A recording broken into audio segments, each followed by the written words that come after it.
Hello friends, today we are going to learn active voice and passive voice. We will see three things here. What exactly are active and passive voice, basic structure of them, and when to use each of them. In the next video, we will see how to convert active voice into passive voice in depth. So, this video is going to be a basic building block for active passive voice.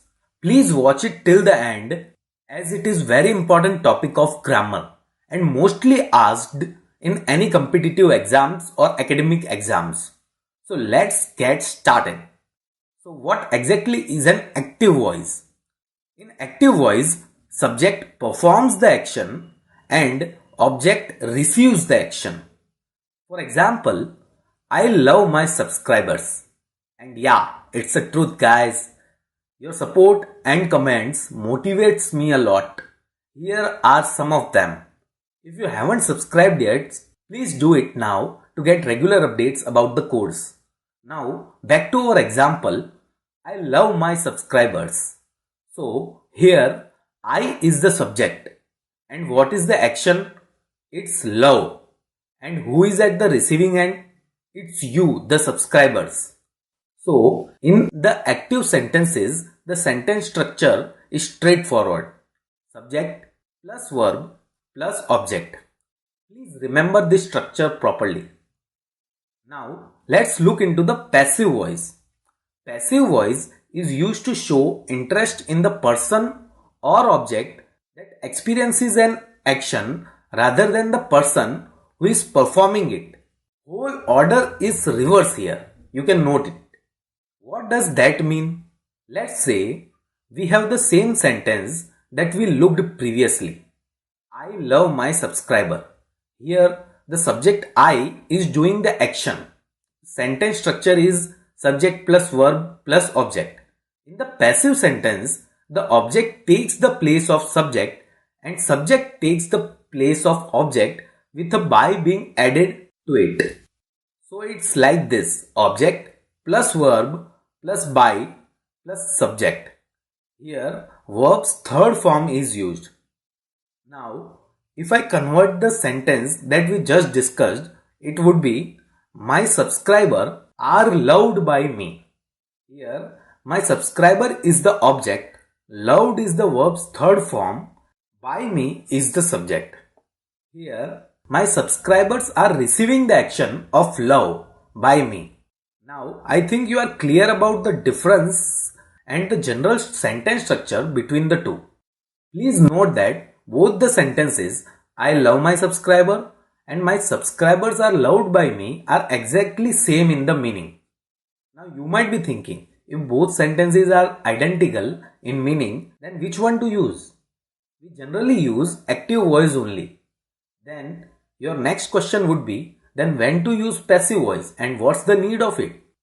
There are two main cases when you should use passive voice. When you don't know the subject at all. For example, Steve's wallet was stolen. Here, wallet is the object and it was stolen. But we don't know by whom. So, we don't know the subject here. And so we have used passive voice here. Let's see another example. All the cookies have been eaten. Here also, we are not aware about the subject, that is, who ate the cookies. So you can use passive voice here. Now let's look into the next case when we can use it. When you want to give more importance to the action rather than the subject who performed the action. For example, solar plant will be built in Gujarat. Here we are giving more importance to the solar plant being built and least concern about the person who are building it. So we are giving more importance to the actual object and the action that is performed on that object rather than who is building it. Let's see next example. The road is being repaired. Here also we are not interested in who is repairing the road. We are interested in the repair activity. So these are the main two cases where you can use passive voice. That's all in this video about active voice and passive voice. Now let's quickly revise what we have learned in this video. Firstly, we discussed what are active voice. Here, the subject performs the action and object receives the action. General sentence structure of it is subject plus verb plus object. Then we discussed about passive voice. Here, more importance is given to the object and the action that is being performed rather than who has performed the action. General sentence structure of it is object plus verb plus by plus subject. Please note that these are just the general structure and modifications of the structure are based on tenses that we will be discussing in the next video. Then we discussed about when to use passive voice. Two main reasons of it are when you don't know the subject at all, and second, when you want to focus on the action and the object rather than who did it. That's all for now about active passive voice in this video. Thank you for watching the video. If you have any questions or suggestions, please write in the comment section. If you liked the video, please hit the like button. Do share the videos so others can learn, and do subscribe to the channel to get regular updates about the course.